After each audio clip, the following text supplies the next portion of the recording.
safety, job security, decent pay and benefits, respect and dignity. These are the goals of the American Postal Workers Union. And they have been the goals of postal workers across the United States for more than 100 years. It is only through many decades of struggle that postal workers have won the rights and benefits we enjoy today. The story of our union goes back to 1874, when the Railway Mail Mutual Benefit Association was formed to help railway clerks secure an affordable life insurance plan. The MBA went further, though, attempting to lobby for better wages and working conditions. Soon after, through grassroots activity, one of the first employee organizations, the National Association of Post Office Craftsmen, was formed, to be followed by several other organizations. Many of these early craft associations were temporary committees.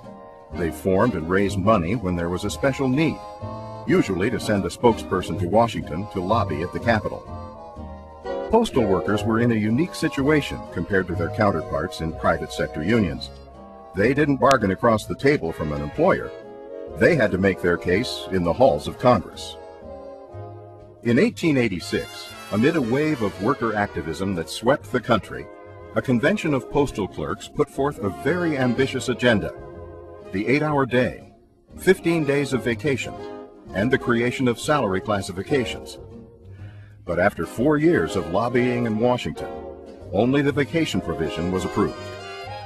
Still, postal worker representatives continued to appear before Congress with increasing frequency. And while they usually failed to achieve the union's goals, their actions had another unintended consequence. As postal workers became more visible in stating their views, they attracted the attention and ire of the Postal Department and some members of Congress.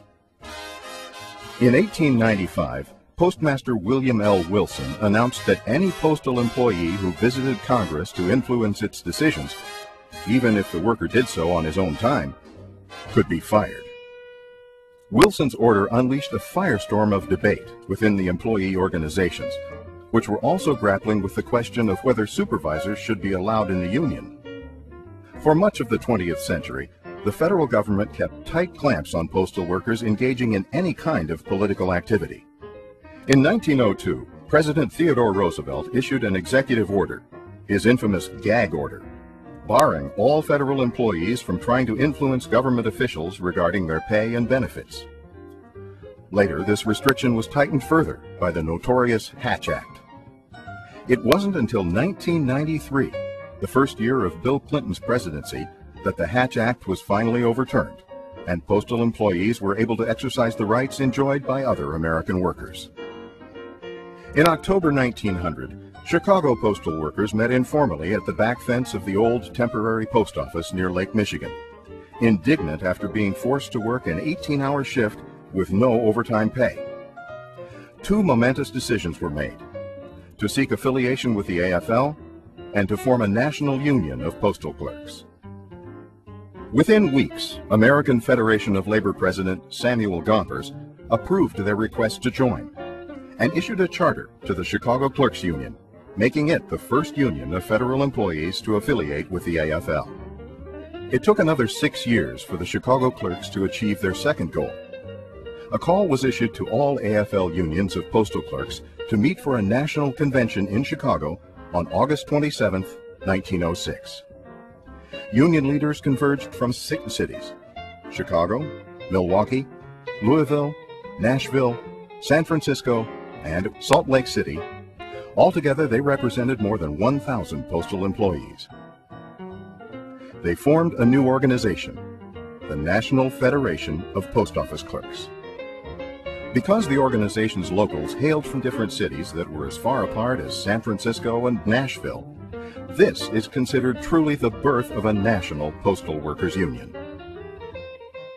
Their plan took guts and vision. In those days, workers who were active in unions risked losing their jobs. Union leaders were routinely harassed and even jailed. It was not until 1935 that private sector workers won federal legislation protecting the right to collectively bargain. And it would take years more and a groundbreaking strike for postal employees to win that right. The APWU celebrates its centennial this year because it traces its origin to the 1906 gathering that created the NFPOC. Chicago, host to the historic convention, is Local 1 of the APWU. Our roots and our hearts clearly go back to these brave workers who met in Chicago 100 years ago. It often took Congress years to approve pay increases, meaning that postal workers were chronically underpaid. In 1906, for example, most postal employees earned between $600 and $1,000 a year. Some earned as little as $200 a year. Benefits, safety problems, and working conditions were also important concerns. Postal workers wanted a voice on the job, and they found it by forming a variety of organizations. Workers organized in all the crafts: clerks, mechanics, maintenance workers, drivers, special delivery messengers.